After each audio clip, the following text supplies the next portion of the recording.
Freakonomics Radio is sponsored by Hotels.com. Hotels.com gives you access to hundreds of thousands of hotels worldwide. And when you join for free, you can save up to 20% instantly with member prices. Plus, every stay earns rewards. So when you book one trip, you're already lowering the cost of the next one. Hotels.com is simple, rewarding, and designed to help you get more out of every stay. Sign up for free and book today. Hotels.com. It's all in the name. Freakonomics Radio is sponsored by Amica. You know what they say, if you want to go fast, go alone. If you want to go far, go together. So go with Amica and get coverage from a mutual insurer that's built for their customers, one that looks after what's important to you together. Auto, home, life, and more, coverage that fits your unique needs. Amica helps you protect what matters most. Visit amica.com and get a quote today.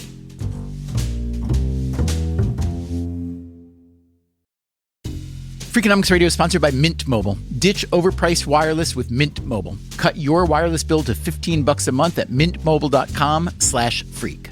Upfront payment of $45 for 3 months, $90 for 6 months, or $180 for 12 months. Plan required, $15 per month equivalent.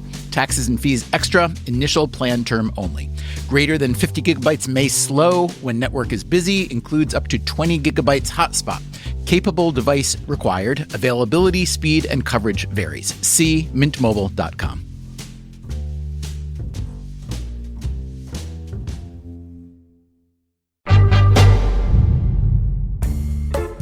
Hey there, it's Stephen Dubner. In a matchup that absolutely no one would have predicted, the Seattle Seahawks will play the New England Patriots in this year's Super Bowl. The most prominent players on those teams are New England quarterback Drake May and Seattle wide receiver Jackson Smith-Njigba. You'll notice I did not name a running back. Why not? That's what this episode is about. We first ran it last season, and now we've updated facts and figures as necessary. As always, thanks for listening.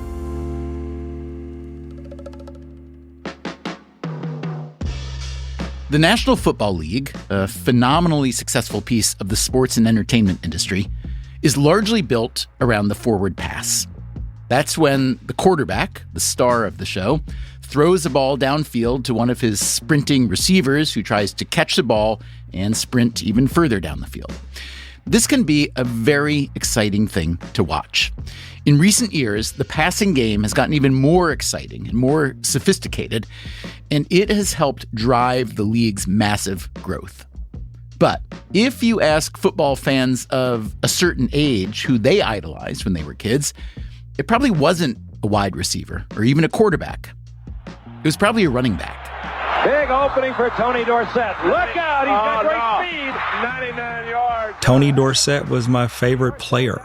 I had the uniform, the helmet. The running backs were bigger stars during my childhood than the quarterbacks. Sanders.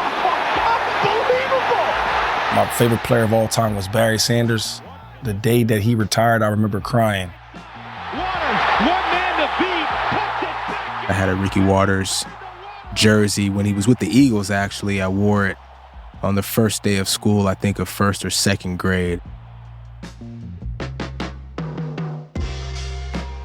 The three men we just heard from, we will meet them later. Two of them are former NFL running backs themselves, and the other has represented many running backs as an agent. The running back I loved as a kid was Franco Harris of the Pittsburgh Steelers. To be honest, I was a little obsessed with Franco. We don't need to get into the details here, but I did once write a book about him called Confessions of a Hero Worshipper. Like I said, a little bit obsessed. I liked everything about Franco, the way he carried himself off the field, but especially how he ran. Some running backs, like Jim Brown, were known for their power, for running people over. Others, like Gale Sayers, were so fast and graceful that it was hard to get a hand on them. Franco was somewhere in the middle, strong but elusive, a darter and a dodger. In football, every play is a miniature drama packed into just a few seconds. 22 athletes moving at once, as complicated as a blueprint, as brutal as war, as delicate as ballet. A passing play is a bit of a magic trick.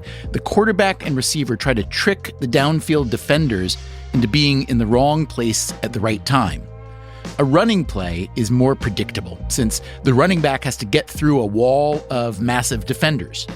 But if he does and breaks free into open space, that is a special kind of thrill. Back when Franco Harris was in the league, and for a long time after, many of the game's biggest stars were running backs, and they were paid accordingly. If you go back 30 years and take the average salary of the top players by position, running backs ranked second, just behind quarterbacks. This year, running backs ranked 15th. So what happened? Everyone knows the NFL has become much more pass-happy these last few decades, but still, how did running backs fall so far? As it turns out, I wasn't the only one with these questions. I was really interested in why salaries of running backs have declined and why they seem to be less important parts of the offense than I remembered. Roland Fryer, an economist at Harvard and a friend of Freakonomics, wrote a Wall Street Journal column last football season called The Economics of Running Backs. It's been kind of a slow drip, a slow decline of running backs. And then you think, why? What is it? I asked Roland if he would sit for an interview to help answer those questions. He said yes, but he had another idea that he insisted would be even more fun.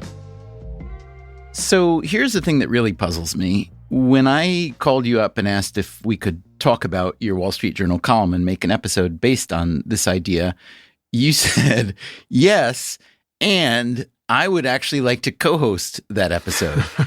Can you explain that? I know very few Harvard economists or anybody really who's interested in co-hosting a grubby little podcast. I've always had a crush on you, Stephen, so I just want to get closer. Well, other than that, I guess the serious question I'm asking is, what kind of questions do you hope to answer or explore as we move forward? You've got some data, you've talked to a bunch of people, but plainly your appetite is deeper than that. Why? What do you want to know? I think it's such an intriguing question.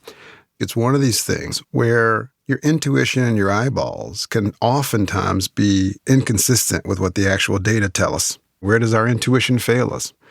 I think it does it a lot in life. I'm just fascinated by human behavior generally, but how we think about the use of my favorite subject, economics, when it comes to issues like valuing positions in a game that's as complex as football. So, today on Freakonomics Radio, Roland Fryer and I explore the decline of the running back. We speak with one of the analytics gurus who sparked the revolution. Once I built that model, it was very, very clear that passing was far superior to running. We will hear an agent explain why the position is so difficult. The running back is the most violent position in the most violent sport on the planet. And, of course, we will get the running back perspective. The quarterback got all the credit for taking to the Super Bowl, and he did the bare minimum. Last year's Super Bowl was won by the Philadelphia Eagles, whose running back Saquon Barkley had a historically great season. Was that the sign of a running back renaissance? I don't think so. The causes and consequences of the running back decline starting now.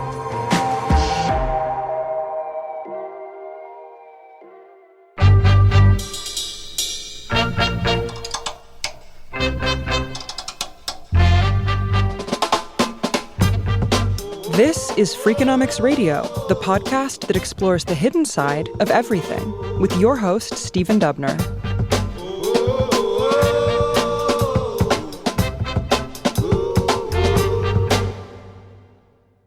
So, look, I'm of two minds about this because I have this job at Harvard. I'd give it away in a second if I could have been an NFL player, right? Roland Fryer is a Harvard economist. He has also co-founded a few companies, and he's won some major awards for his research on education and policing. You may remember him from an episode we made a few years ago called Roland Fryer Refuses to Lie to Black America. But when he was a kid, he did not dream of being an economist. In the early 1980s, when the running backs Eric Dickerson and Walter Payton were tearing up the NFL, Roland was doing the same in Pop Warner football. I started playing football at age 5. The coach asked me to race their fastest player, and I won, and he said, "You're on the team." In Texas, you play flag football 5 and 6 years old, and 7 years old onwards, you strap on the pads and go to work. The coolest thing about playing was that they had a legitimate draft. You'd run a 40-yard dash, you'd kick the ball, you'd throw the ball, you'd catch some balls. They had a little shed there at the fields. They'd put all your measurements up, and then the coaches would select by lottery who went first. So we cared about where we were drafted as early as like 8 or 9 years old. And how did you do in the draft? Oh, man, I was always a number 1 draft pick. So what was your view of the running back position then? Did you just feel like you were king of the hill? Of course, because it was Texas Pop Warner football. My coaches early on told me my real talent was what they called running to the light, that you would just figure out where the gaps were and go, and it was all intuition. You'd score 5, 6 touchdowns a game. I loved it. I absolutely loved playing football, and running backs were revered back then. It wasn't just back then in the early 80s that running backs were revered. They had been at the center of the game since it began in the mid-1800s. It wasn't until 1906 that the forward pass was allowed in professional football. The N.F.L. was founded in 1920, and for its first few decades, passing was rare. On the vast majority of plays, the ball was snapped to the quarterback, who would then hand it off to a running back, who would follow the blocks of his offensive linemen to try to get through the defensive linemen. It was not necessarily exciting. Football was a slow and grinding affair. 3 yards and a cloud of dust was how people described it. Perhaps not coincidentally, football was not very popular either. The big American sports back then were baseball and boxing. It wasn't until the 1960s and 70s, with the rise of the passing game, that football started to become the juggernaut it is today. But for at least a couple more decades, running backs remained the star attraction. The position has always required a certain amount of physical sacrifice. Every part of football is physical, right? But when you're running the ball, it's not just the person in front of you that you're going into. People are coming from the side and taking hits at knees. You can get rolled up on. There's a lot of bodies there. So how long ago did you start thinking about this decline in the value of the running back? Years, because it's been a slow decline of running backs, and it's my favorite position. I thought, why are my boys being paid less when these quarterbacks who aren't nearly as tough as running backs are being paid more? I grew up in the era of Barry Sanders, Walter Payton, Emmitt Smith. I've always liked these really, really explosive running backs just because they look like pure athletes. So the non-economist in me wanted them to be paid more. The economist in me understands that marginal value is what matters, and that's what's happening. So Fryer put his research skills to work. The first thing to do was to walk through and just verify those basic statistics, right? Look at the salaries as a share of total spend of running backs relative to quarterbacks. And of course, that's what you find out. You can verify the intuition very quickly that the proportion of spend for running backs has gone down over time and quarterbacks much higher. And not just quarterbacks much higher, everybody else on the offensive team. Everybody, right? And so the running backs, they've had the biggest drop relative to any other position. This season, the average salary of a starting quarterback in the NFL was just over $30 million. The average for starting running backs, $7 million. There are still plenty of running backs who are considered superstars: Saquon Barkley, Derrick Henry, Josh Jacobs, Christian McCaffrey. But they're not paid like superstars. None of those 4 are among the 5 highest paid players on their team. Why not? Roland Fryer wondered whether this was a supply story or a demand story. In other words, were running backs just not as good as they used to be? Or did teams no longer value what running backs had to offer? So the first thing I did was test a bunch of supply-side theories. We went and collected all the data we could on passing yards, running yards over the years by team, et cetera.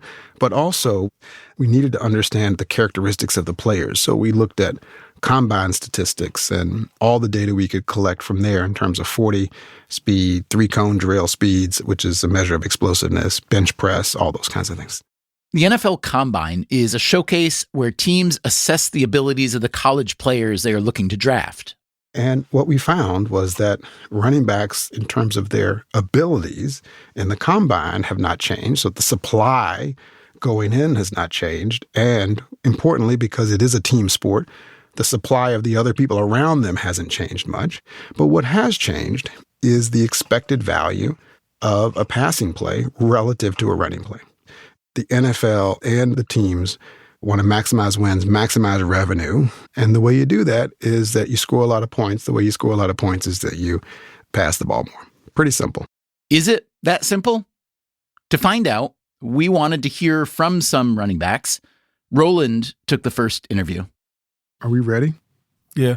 1, 2, 3, 4 had eggs, turkey bacon, never pork, little pancakes, light syrup, OJ, you know. So just give me your name and what you do. My name is LaShawn McCoy. I'm an ex-NFL all-decade running back for the Eagles, the Bills, the Chiefs, and the Bucks. Tell me about your early memories of playing running back. So I was about 5 years old. You're supposed to play at 6, but I love the game so much. I lied to him until I was 6 when I was really 5. Were y'all hitting at 5? I mean, we had pads on. I don't want to call it hitting. We had pads on. Back in the day, man, it was different. When we were hanging out in the neighborhoods, we would call this thing free-for-all. It would be like 7, 8 kids, and we would throw the ball, and one dude had to make all 8 guys miss. I want people to hear from you, like what it's like playing running back. I mean, what part of it is mental, physical?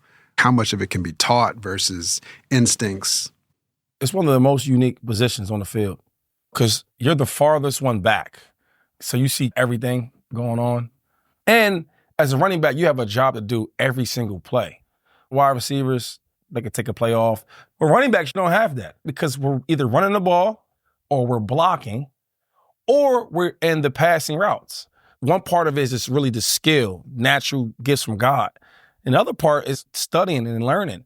And I tell other young backs now is let your natural instincts happen, right? But being a student of the game, learning like, okay, every defense has a weak point.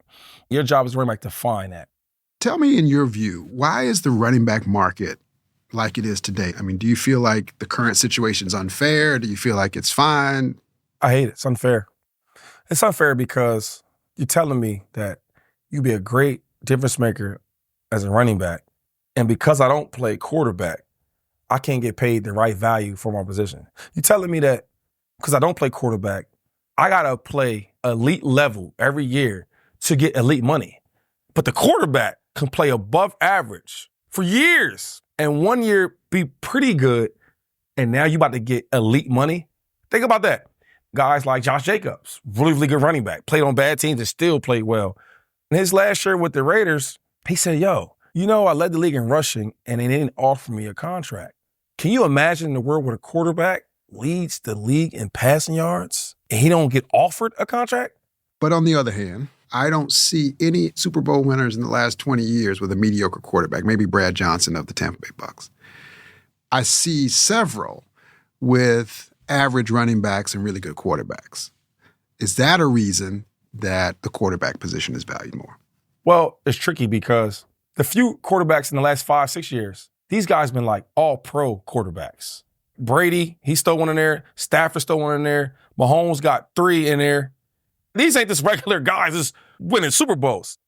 In 2019, I was blessed to be with the Kansas City Chiefs, and I won a championship with them guys. Patrick Mahomes had to come back in the fourth quarter to win that game. But then I look across the field, we playing the Niners. The whole week, the game preparation was, all we got to do is get the 3rd down. Why is that? Because we want this quarterback that was paid all this money to throw the ball on 3rd down. His name was Jimmy G. That's who that was. The brother threw like 40-some passes the whole playoffs. And the undrafted running backs carried them. The quarterback got all the credit for taking to the Super Bowl.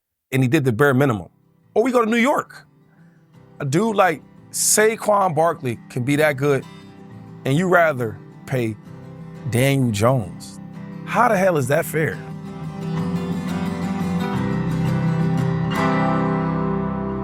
Let's pull back here, just in case you didn't follow the psychodrama with the New York Giants that McCoy was talking about. Saquon Barkley is a name that comes up again and again in the argument about the value of a running back, in part because of the monster season he had last year with the Eagles, but it's even more interesting than that. The Giants took Barkley in the 2018 draft with the second overall pick. His 5 seasons in New York ranged from good to very good. He was hurt a few times and the Giants' offensive line was weak, but he was still considered a top running back. The Giants chose to not offer him a new contract. Instead, they used what's called a franchise tag. That's an NFL rule that allows a team to keep a good player for 1 year at a relatively high salary rather than letting him become a free agent and pursue a longer-term deal. While the Giants had Barkley on this 1-year hold, they gave their quarterback, Daniel Jones, a 4-year contract averaging $40 million a year. When Barkley became a free agent, he left the Giants and signed a 3-year contract with the Philadelphia Eagles for about $12 million a year, so less than a third of what Daniel Jones was being paid. And how did Jones and Barkley do the following year? Barkley had one of the best seasons an NFL running back has ever had, and his Eagles won the Super Bowl. Daniel Jones played so badly that the Giants benched him and then released him. Like LaShawn McCoy asked, how is that fair? Well, fair may not be the right word. The real issue is value. The value of a running play versus the value of a passing play. The run-pass balance. It was this perennial question, do teams run too often or do they not run often enough? That is Brian Burke, a sports data scientist with ESPN. And so there was this question, and so people came along and they started to analyze the question, and they didn't really have the right tools. So, Brian, the reason I was really eager to speak with you is that Roland wrote this piece in the Wall Street Journal about the decline of running back salaries. And I've been told that if we had to point to one person in the universe who is perhaps most responsible for that decline, it might be you. Do you want to claim that credit or blame? I won't argue against it. I was part of a larger movement that I may have been at the forefront of it, but I certainly wasn't alone. Describe your role in that larger movement then. My role in this was my hobby, which was football stats and what eventually became known as analytics. Now, football stats were only a hobby at the time because you were a U.S. Navy pilot, correct? Yeah. Went to flight school, made it into F-18s, flew single-seat fighters for my career in the Navy. They sent me to Monterey to grad school, and that's where I learned my stats. I thought this is completely useless. Like, how am I ever going to use this in the Navy? But once I got out of the Navy, I thought, gosh, the level of analysis in football is so bad. What were your early jobs between getting out of the Navy and doing what you do now? I have to be a little bit careful. I live in Northern Virginia. I was recruited by something with 3 letters, maybe, to do some government stuff for a while that didn't last too long. Your choice or their choice? It was complicated. I became a single dad and raised 2 kids, so it was just incompatible. But you ended up working around another 3-letter institution, the N.F.L. A lot of 3 letters. Most of my time between the Navy and doing football for the day job, I was a defense contractor, and I was a tactics and strategy expert and instructor, and I would shirk all my daily responsibilities to crunch football numbers all day long. So I'll tell you the origin story, kind of a water cooler conversation with my good friend, coworker, John Mosier. The conversation came around to like defense wins championships, right? The old standby, and I was like, well, does it? I don't know. Like, they say that, but does it really? What do people mean by that? And I thought, my God, I have this software left over from grad school. And, they put all the stats online now. So this is like 2006. I said, hey, you know what? We can just download the data, and by the end of lunch, we can answer this question forever. And that was the genesis of, football analytics for me. When I began doing this, I hadn't read Moneyball. I didn't know that existed. It was an advantage because the baseball people tried to put it onto football for a long time. The kind of tools and the kind of analysis just doesn't work on football. I came from this military background, and I'm like, this is war. This is zero-sum, 2-player game theory, and that paradigm took hold.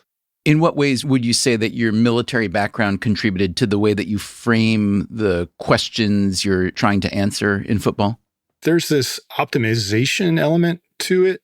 In the same way in the military, you have a mix of strategies. It's not like always do this or always do that. You have to be unpredictable in a way that keeps your enemy or your opponent on his heels. There's a famous thinker in military aviation named John Boyd, who invented this thing called the OODA loop, if you've ever heard of that. And keeping the enemy confused and disoriented and in a state of ambiguity is one of the goals in American fighting theory. Football works the same way. So in a warlike setting, when you're trying to advance into enemy territory, which weapon is more valuable, the ground game or the passing game? Brian Burke's analytic approach allowed him to answer that question.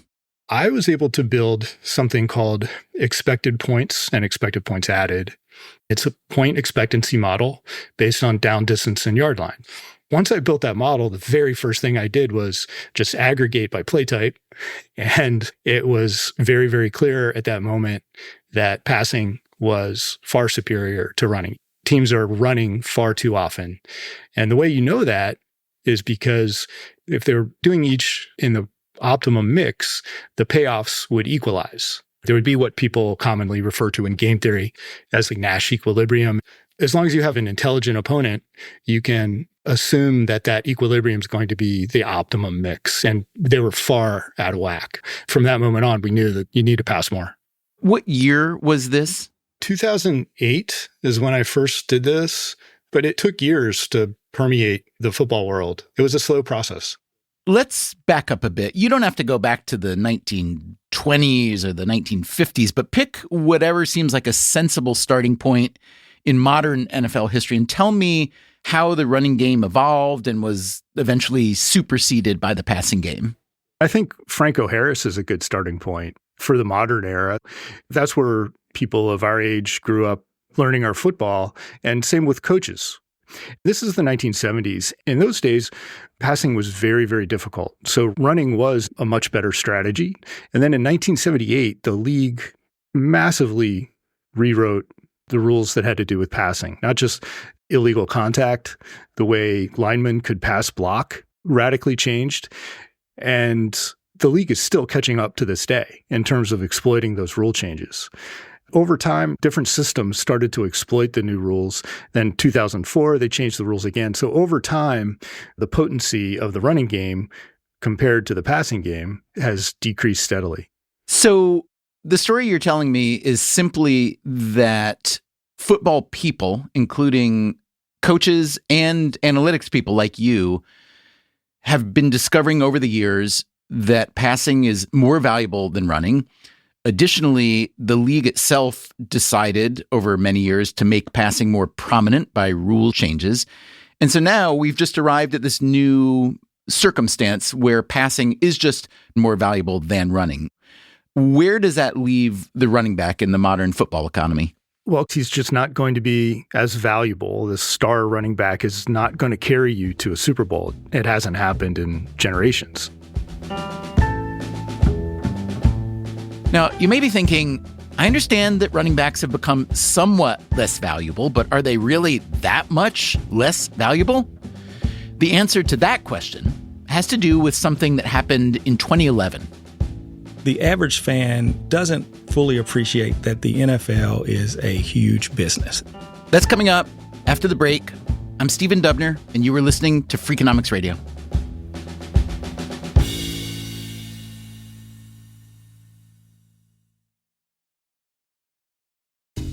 Freakonomics Radio is sponsored by Principal, the perpetual pen tapper, the arbitrary fridge reorganizer, the holiday party planner that starts in May. Principal knows that your star employees have their work quirks. Principal also knows how much those employees mean to your business. You need them. They need benefits. Work with Principal so they can help your team with a retirement and benefits plan that's right for them. Principal Life Insurance Company, Des Moines, Iowa. Freakonomics Radio is sponsored by LinkedIn Ads. Ever invested in something that didn't live up to the hype? Marketers know that feeling. They optimize for the numbers that look great, like impressions, but then they don't see revenue. LinkedIn has a word for that: bull spend. Instead, you can get the highest ROAS of major ad networks with LinkedIn. Cut the bull spend, advertise on LinkedIn. Spend $250 and get a $250 credit. Go to linkedin.com/Freakonomics. Terms apply.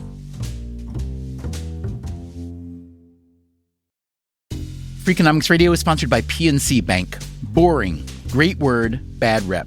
Yet time and time again here at Freakonomics, we find that when something culture-changing happens, boring things like calculations and careful planning are usually behind it. Which begs the question, why not apply it to other aspects of life, like banking, for example? Well, PNC Bank did since its inception, proving time and again that the best banking strategy isn't the exciting type, but the steady, reliable, definitely not YOLO type.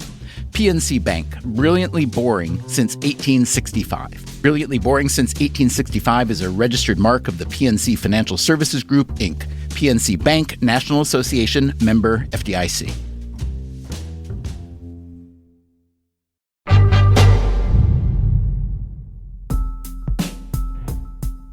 Last year, the economist Roland Fryer and I teamed up to try to learn why running back salaries have fallen so much since their heyday. Salaries are driven in part by where a player is selected in the NFL draft. In 1990, 12 running backs were taken in the first 2 rounds of the draft. Last year, there were 2. So what's driving this decline? We've already heard about the analytics revolution that showed the value of passing versus running. We've heard about rule changes the NFL adopted to privilege the passing game. But there was another big change in 2011 that shook things up for NFL rookies generally and running backs in particular. The team has control of you for 5 years. That is Robert Turbin. He was an NFL running back for 4 teams over 8 seasons, including a Super Bowl win with the Seattle Seahawks. Today, he does football commentary for CBS Sports. Roland Fryer spoke with him. Why do you think the running back market is so challenging today? Number one, the CBA. That's the meat and potatoes of the conversation when it comes to the running backs. The CBA is the collective bargaining agreement, the contract between NFL teams and the NFL Players Association, the union that represents the athletes. The negotiations over a CBA are long and often contentious as they establish pay standards and other terms for years to come. The current CBA was agreed to in 2020 and runs through the 2030 season. The one before that went into effect in 2011. Overall, the 2011 CBA was a lucrative affair for the players. Their share of league revenues rose from 42% to 47%. But that agreement also came with some restrictions for rookies. Before 2011, a drafted player could freely negotiate a contract with the team that chose him. This led to some bad deals for teams when the player didn't play well or got hurt. The 2011 agreement created a rookie wage scale that set contract terms based on draft order. It also mandated a 4-year contract with a cost-controlled 5th-year option that their team could exercise. This structure is still in place today, and that's what Robert Turbin is talking about when he tells Roland Fryer that the team has control of you for 5 years. What happens is you come into the league as a 22-year-old rookie. And basically, you are handcuffed for 5 years. So realistically, you don't have an opportunity to re-up or get a second contract until you're 27 years old. For some positions in football, including quarterback, a player is just coming into his prime at age 27. That is not the case for running backs. By the time you're 27 years old, if you've carried the ball 250 times per year, they're going to look at those numbers and say, well, he may not have it the way he used to. That may not be true for most running backs. It is true for some. The CBA is really what devalued the position because let's say you were able to get out of that contract or re-up out of that contract after 3 years. Now you're a 25-year-old back still in his prime with an opportunity to maximize on economics from a contractual standpoint. It seems like there is some relationship between the CBA and durability, which is if you've got to wait for 5 years, and as you say, you've carried the ball this number of times, then executives are going to look at that and say, how much more does he have in the tank? So durability is part of it through the CBA, right? 100%. I mean, 5 years that's obviously not a full career. That's not the type of career you would imagine for yourself. But we know that the average is less than 3. I was fortunate to play 8 for a back. That's pretty damn good. I'll never forget when I was in Indianapolis. This was 2017. I'm 27 years old, and I'm talking to a scout from another team. And I dislocated my elbow in week 6 of that year. So I was coming back. He asked me, he says, how old are you? I said, I'm 27. He said, oh, okay. So you got about another year or so left. And I said, what? Like, what are you talking about? But that's the thought process for a lot of executives until proven wrong. It's almost like you're guilty until proven innocent as a running back.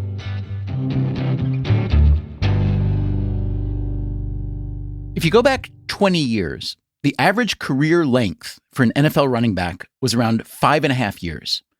That number started dropping right around the 2011 collective bargaining agreement. And today, the average length is around 2.5 years. Let's hear now from another former running back, Robert Smith. Like Robert Turbin, Smith played for 8 years. All of his were with the Minnesota Vikings. Smith retired after the 2000 season. It was always kind of a badge of honor to play the position because it is a very physical position, and there are times when you have to block players that outweigh you by a large amount. It's not for the faint of heart. Today, Smith calls NFL and college games for Fox Sports. His reverence for the running back position goes deep. Only the quarterback has the ball in their hands more, and so you have, I think, one of the greatest opportunities to impact the outcome of a game. On every running play, 11 guys are trying to hit the same person, and that's the guy who has the ball. It's the challenging part, but it's also the rewarding part that you were able to get by them. I hold the NFL record for the longest average per touchdown run at more than 26 yards. And I got to tell you, it's a feeling that I wish everybody could experience when you break into the open and you know you're going to score a touchdown. It's like when you're leaning back in a chair and you almost tip and fall and you get this rush of adrenaline. It's like this sudden burst of excitement that I'm about to score a touchdown. Those occasional bursts of excitement are, of course, offset by thousands of hours of training and by the physical punishment. I tore my ACL my rookie season, but in that injury, I also broke the bottom of my femur and did some damage to the articular cartilage, which is the smooth cartilage that's on the tip of the bone. And I needed to have a microfracture. It's a procedure where they tap on the exposed surface of the bone. And then I needed to have that again after my last season in the league. So there I was, a couple of months shy of my 29th birthday. It was the only season I didn't miss any games, and I still needed to have knee surgery after the year. And the thing that I said was, you know, if you would pay any amount of money to get your health back if you lost it, then what amount of money is worth the very real chance that you'll lose it? It was the calculation that was going on in my head. That's why I left the game when I did. I'm thinking quite literally, it's better to walk away early than to limp away late. Robert Smith had a lot of reasons to walk away, a lot of things beyond football that excited him. He is an amateur astronomer, a prolific reader, and in addition to his broadcasting duties, he is working on a health and wellness startup. Plus which, he made good money as a younger man. His final contract paid him $25 million over 5 years. In his last season, the best of his career, he ranked second in the NFL in rushing yards. But it was clear by then that running back money was drying up. Every team has a league-imposed salary cap, and they're constantly trying to figure out which players they can give less money to in order to give more money to the players they think they cannot win without. And running backs had fallen off the cannot win without list. Over the past few decades, NFL revenues have more than doubled to about $20 billion a year. Since players get a percentage share of revenues, that means the overall player pool has also more than doubled. But running backs have barely shared in that gain. The pay for running backs and fullbacks over the past 2 decades has risen around 11%. For all other offensive positions, salaries have risen at least 90%. If you don't believe me, just ask an agent. Jeffrey Whitney. I am one of the founders and presidents at the Sports and Entertainment Group, a full-service sports agency in Washington, D.C. Been doing it for 20 plus years. So how many athletes do you represent now, your firm? We represent about 40 NFL players at any given time. So we're one of the larger agencies. It would appear to me that an agent is busy and important when you're making a deal, but I don't know how much maintenance that deal requires as time goes on. Can you just talk about in the life cycle of an athlete, how involved are you? We're involved in every aspect of our clients' lives on a daily basis. We spend probably the least amount of time actually negotiating contracts. I'm a family therapist, a relationship therapist, some type of preacher or pastor when need be. Financial advisor, just day-to-day counselor. And that's what I love doing. No day is the same. I got up today and I get a call from a player who's injured. And so I have to deal with that. I get a call from a player who's moving and he needs to be guiding in the right direction. Young players, they'll call me and ask me what TV they should purchase. We're in many ways with these young people involved with them in a very intimate and deep fashion. Among agents that represent NFL players, what would you say that you're most known for? In the past, we were actually known as the running back agency. We've represented more running backs over the last 20 years than any other agency. Name some for me. Maurice Jones-Drew, Matt Forte, Tevin Coleman, Jordan Howard, James White, Sweet Feet from New England, Kendall Hunter, Le'Veon Bell, Michael Carter. We have Cody Schrader this year, who's now with the Rams. Do you still represent the same share of running backs? We have pared down. The market has spoken.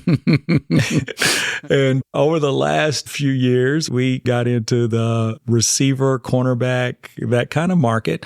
We never got out of the business of representing running backs, but we did start shaping our roster a little bit. I don't mean to accuse you of chasing the money yourselves. You say, you're responding to the market. But in a case like this, where you guys were known as a running back agency, and then the market for running backs changes really pretty dramatically. I mean, who ends up representing the running backs? Just different agents who are starting out, who don't have as much luxury to pick their roster the way you guys do? Is that the way it works? That's exactly what you saw. There were agents during the last few years who just didn't represent running backs at all. And there were literally running backs in the market looking for representation. There's a supply and demand issue. There are more running backs than positions. It is a position where you can find really good players all across the draft and after the draft. There also is the running quarterback. You can look at the total number of yards that a team has. Now, a lot of that yardage is coming not from the running backs, but it's coming from the quarterback. So now probably half the league has quarterbacks who can run as well as the running back. What about rule changes that facilitated an opening up of the passing game? The average fan sometimes doesn't fully appreciate that the NFL is a huge business. It is a business at the highest level. It's $20 billion. It'll go to 25. The ultimate goal, I'm hearing it's going to be a $50 billion industry in the next 10 years.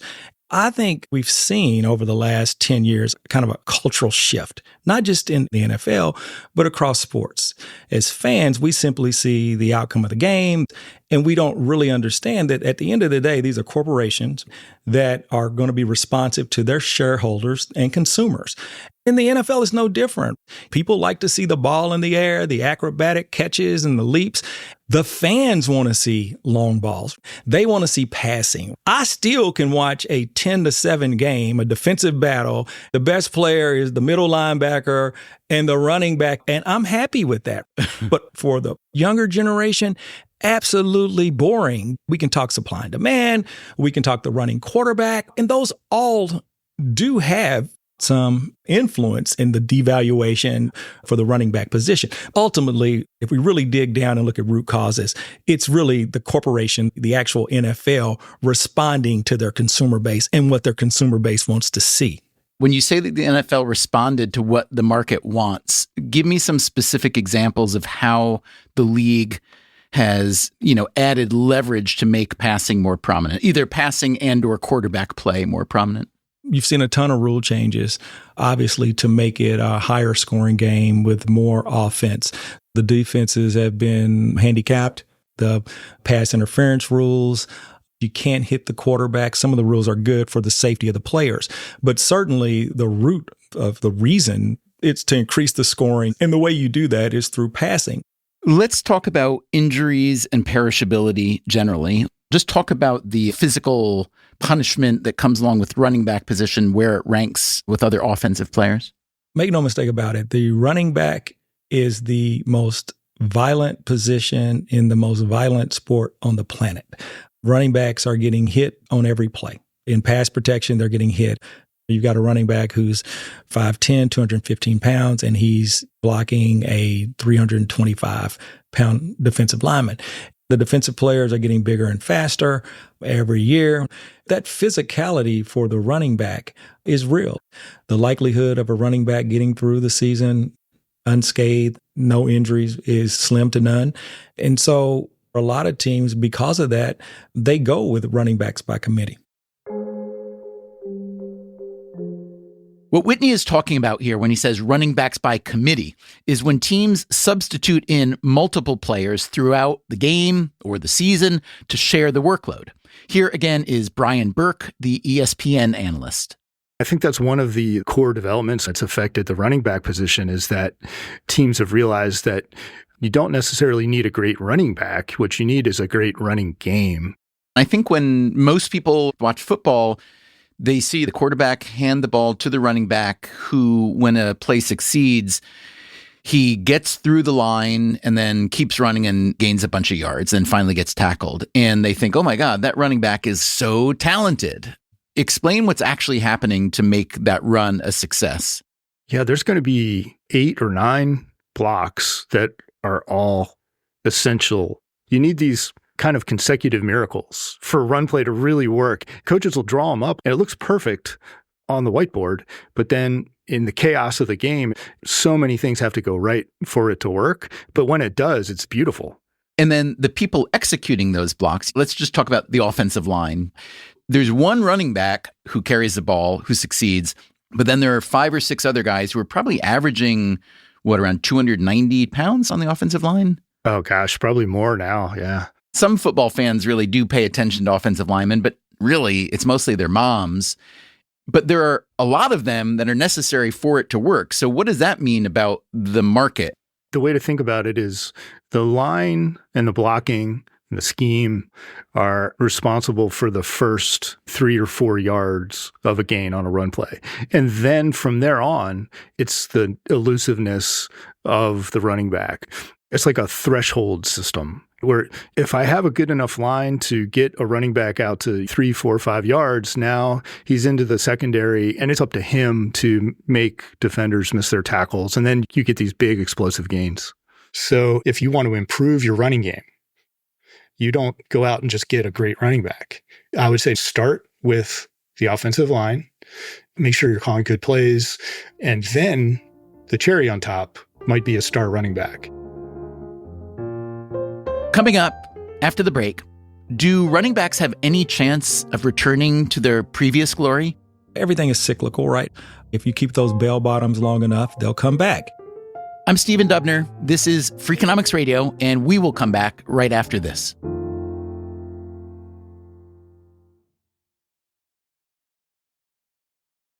Freakonomics Radio is sponsored by Figure. Did you know that 40% of homeowners own their home outright?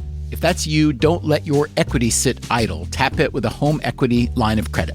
Figure, the #1 non-bank HELOC lender in the U.S., helps tap equity you've built in your home so you can do things like tackle a renovation or pay down debt. HELOC is a line of credit secured by your home. You can draw what you need, repay, and draw again. Figure offers a 100% online application. Get approved in 5 minutes and funding in as few as 5 days. It's faster than a bank loan and cheaper than a personal loan. Check your rate today without impacting your credit at figure.com/Freakonomics. This post is sponsored by Figure, NMLS ID 1717824. Figure is an equal housing lender. For more information about their licensing, visit nmlsconsumeraccess.org. Figure's HELOC is subject to credit approval and terms apply. Freakonomics Radio is sponsored by Advantech. No one likes a creaky floor, and builders know that the subfloor sets the tone, which is why Advantech subflooring is engineered for strength, stiffness, and moisture resistance. Advantech products are designed to stand up to the elements and give you a bond so strong it's backed by the industry's first squeak-free guarantee. No squeaks, fewer callbacks, no problem. When the schedule is tight and performance matters, head to huberwood.com/Advantech to lay the foundation of a solid build.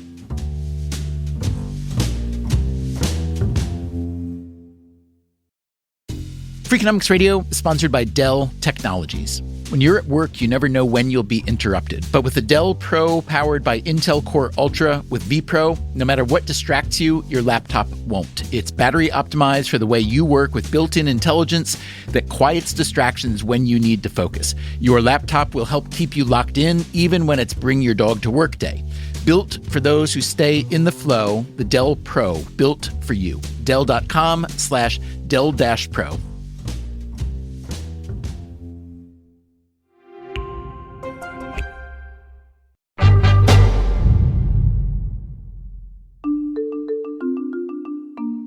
Most of us don't respond well when something is taken away from us.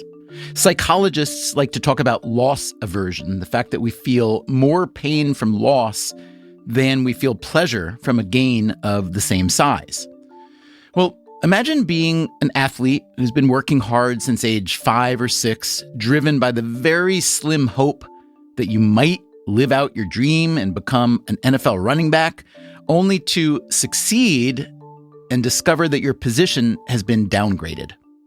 An elite running back in the NFL can still make millions of dollars, but keep in mind that A, running back careers are short, and B, many of your teammates will be making more millions than you. So, what are your options? You could stage a holdout. That's what both Saquon Barkley and Josh Jacobs did in 2023, sitting out training camp after being franchise tagged by their respective teams, the New York Giants and the Las Vegas Raiders. Both of them left their teams at the end of the season, and both have prospered with their new teams, Barkley with the Eagles and Jacobs with the Green Bay Packers. But a holdout doesn't always go as planned. In 2018, Pittsburgh Steelers running back Le'Veon Bell, one of the best backs in the league at the time, held out for the entire season rather than play under a franchise tag. Here again is Brian Burke, the ESPN data scientist. By holding out, he cut his career short, maybe not by a full year, but a lot of the perishability is just age-based, not necessarily wear and tear-based. The effect can be very slight, but the next guy up, who costs a fraction of what Le'Veon wants to be paid, like I would much rather pay $1 million for 95% of what Le'Veon Bell is than pay $15 million for 100%. He got a big money contract with the Jets, but then he wasn't very good there. Then his career was kind of over. What would you have advised him when he was doing really well with the Steelers on his rookie contract? I would have advised him to just take what he can get. Like, it's outside of his control. I understand what he's trying to accomplish, but he's just up against reality. He's lucky to find the Jets. If there's one foolish team out of 32 that's going to overpay you, then it only takes one. And it's usually the Jets, to be honest. He found that one for sure. Bell's agent at the time was Jeffrey Whitney, who we heard from earlier. He told us he didn't want to discuss the Bell situation. Beyond a holdout, what other options are available to dissatisfied running backs? A few years ago, there was an attempt at creating a carve-out, a running back-specific labor designation proposed by a group called the International Brotherhood of Professional Running Backs. They petitioned the NLRB, the National Labor Relations Board, for what labor lawyers call a unit clarification. They argued that the unique physical demands of the running back position set them apart from other football players, and that they should therefore be allowed to break away from the NFL Players Union and negotiate on their own. A clever idea, maybe, but the NLRB rejected their request. I asked Robert Smith, the former Vikings running back, what he thought of this idea. Well, as you guys have talked about in countless episodes on Freakonomics, you have to be very careful about trying to change one variable in a system without impacting the system in a way that you haven't anticipated. And ultimately, the market is going to decide where they value players the most and where that money is going to make the most sense for that team. So if carve-outs and holdouts aren't the answer, how about a good old-fashioned running back Zoom call? In 2023, Austin Eckler, now with the Washington Commanders, organized a Zoom with other top running backs, including Barkley, Jacobs, Christian McCaffrey, and Nick Chubb, to discuss the state of their position. Right now, there's really nothing we can do, Chubb said afterward. We're kind of handcuffed with the situation. We are the only position that our production hurts us. If we go out there and run 2,000 yards, the next year they're going to say, you're probably worn down. But last year, the Eagles made it to the Super Bowl and won the Super Bowl thanks to the huge contributions of running back Saquon Barkley. So will that lead the NFL to fall back in love with the running back? The last couple of years, you're seeing a little bit of resurgence in the running game. Everything is cyclical, right? If you keep those bell bottoms long enough, they'll come back. That, again, is the sports agent, Jeffrey Whitney. You ask a running back what's the most important duty that they have, the vast majority will be like running the football. And it's not. It's pass protection and catching the ball, and running is part of it. I think we're seeing some young running backs, again, who can do it all, can catch it, can run it, good in pass protection. Let's say you have a relative or a family friend who's 11, 12 years old, great athlete. What would you tell that kid if they're hoping for a long career in the NFL? Do you say, get the heck out of the running back position? I tell them to become a long snapper. I tell them to become a specialist, a long snapper or a kicker. You play forever. You don't get touched. That's what I would advise them to do. If you're not going to be the quarterback, be the long snapper or be the kicker. We once made an episode about the economics of the long snapper position. It's called Why Does the Most Monotonous Job in the World Pay $1 Million? Episode 493, if you want to listen. As for running backs, LaShawn McCoy, the 6-time Pro Bowler, was more optimistic about their future. Here he is again talking with Roland Fryer. Now, it's a copycat league, right? If the Eagles are going to win a Super Bowl, they want to copycat that. You look at some of the better teams, right? They got good running back play. Like the Packers, are they even a playoff team without Josh Jacobs? I look at the Eagles. I love the Eagles. We got a lot of talent on that team. Are we the same, though, if Saquon Barkley's not there? Let's look at the Ravens. Lamar Jackson was the MVP last year. This year, they look totally different. What's the difference? Derrick Henry. That's why you see Lamar Jackson throwing the ball better than he's ever thrown before. You play action? Like, who do I guard? I feel like the market has to go up because these players are earning these things. Well, owners see that because one thing about owners, they want to make their money and they want to win. There is some evidence to back up McCoy's optimism. In recent years, the running game has recovered a bit. In 2016, only 40.6% of the plays from scrimmage were run plays. That was a 20-year low. Last year, it was 43.4% run plays. And this year was up to 43.7%.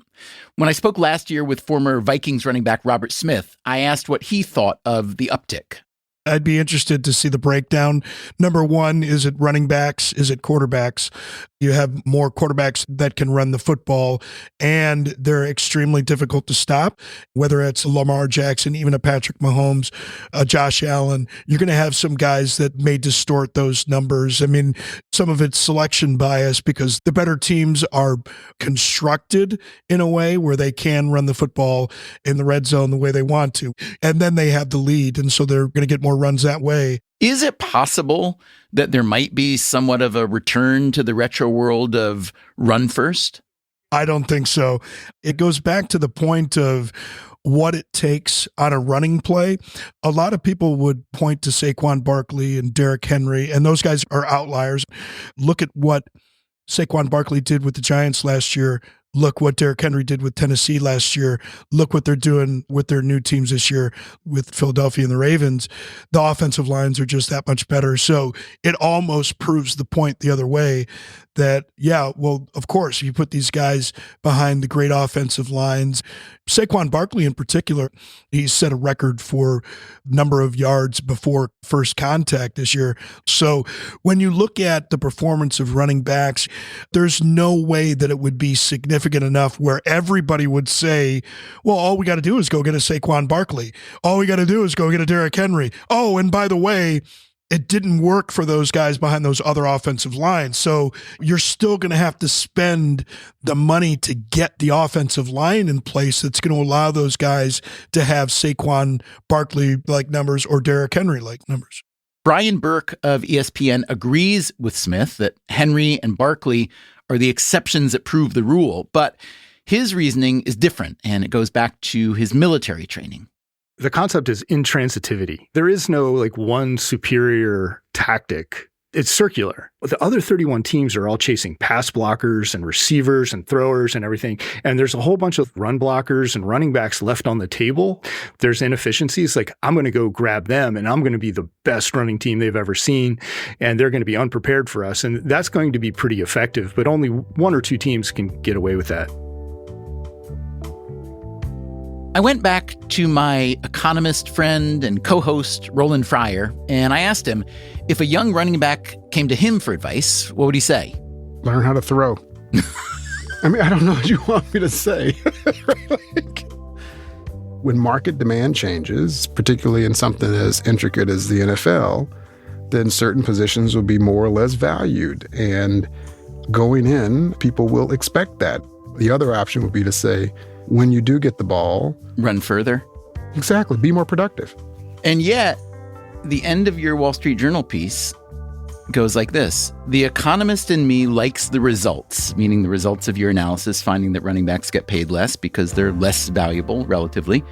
But you write, the kid in me hopes for a running back renaissance. That's right.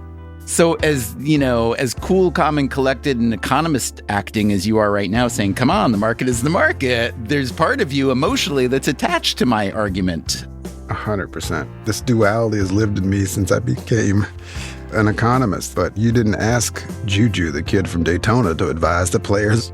But as an economist, again, this is all being driven by market forces. Market forces are real, but they're not always predictable. So who knows what we'll be talking about in the lead up to next year's Super Bowl. Thanks to Roland Fryer for inspiring and collaborating on this episode. He was right. It was a lot of fun.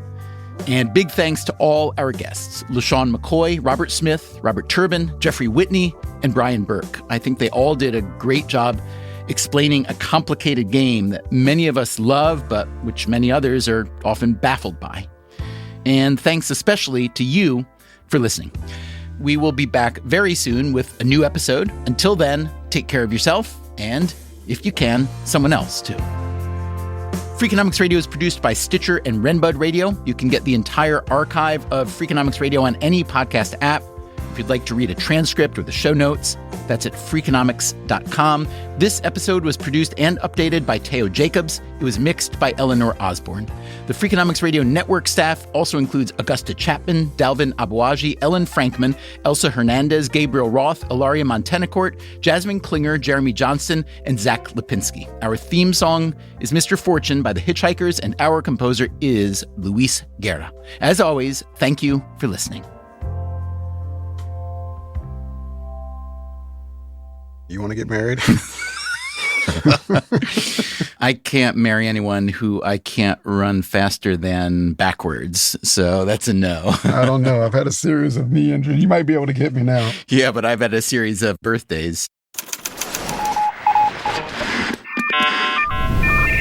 The Freakonomics Radio Network, the hidden side of everything. Stitcher.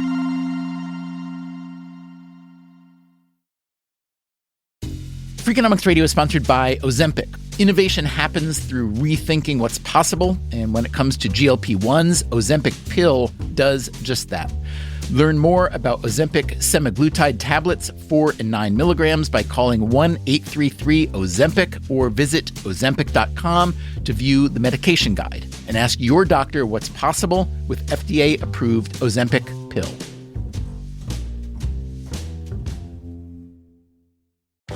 Welcome back to Should I Get It Delivered? Contestant, you're out of food and your meds, but are too tired to get up. Do you A, pout, B, beg your roommate, or C, get Walmart to deliver it all same day? Same day? Who knew? Gonna go with C, Walmart. That is correct. Walmart offers same-day delivery for prescriptions, groceries, and more. I love not leaving my couch. Walmart. Who knew? Subject to availability, restrictions, medication exclusions, and fees apply. Hey there, I'm Stephen Dubner, host of Freakonomics Radio. If you love the podcasts in the Freakonomics Radio network, I want to tell you about a way you can get even more from us. To hear our shows without ads and get exclusive access to Freakonomics Radio bonus episodes, please subscribe to SiriusXM Podcasts Plus on Apple Podcasts or sign up at SiriusXM.com/podcasts plus. Start a free trial today.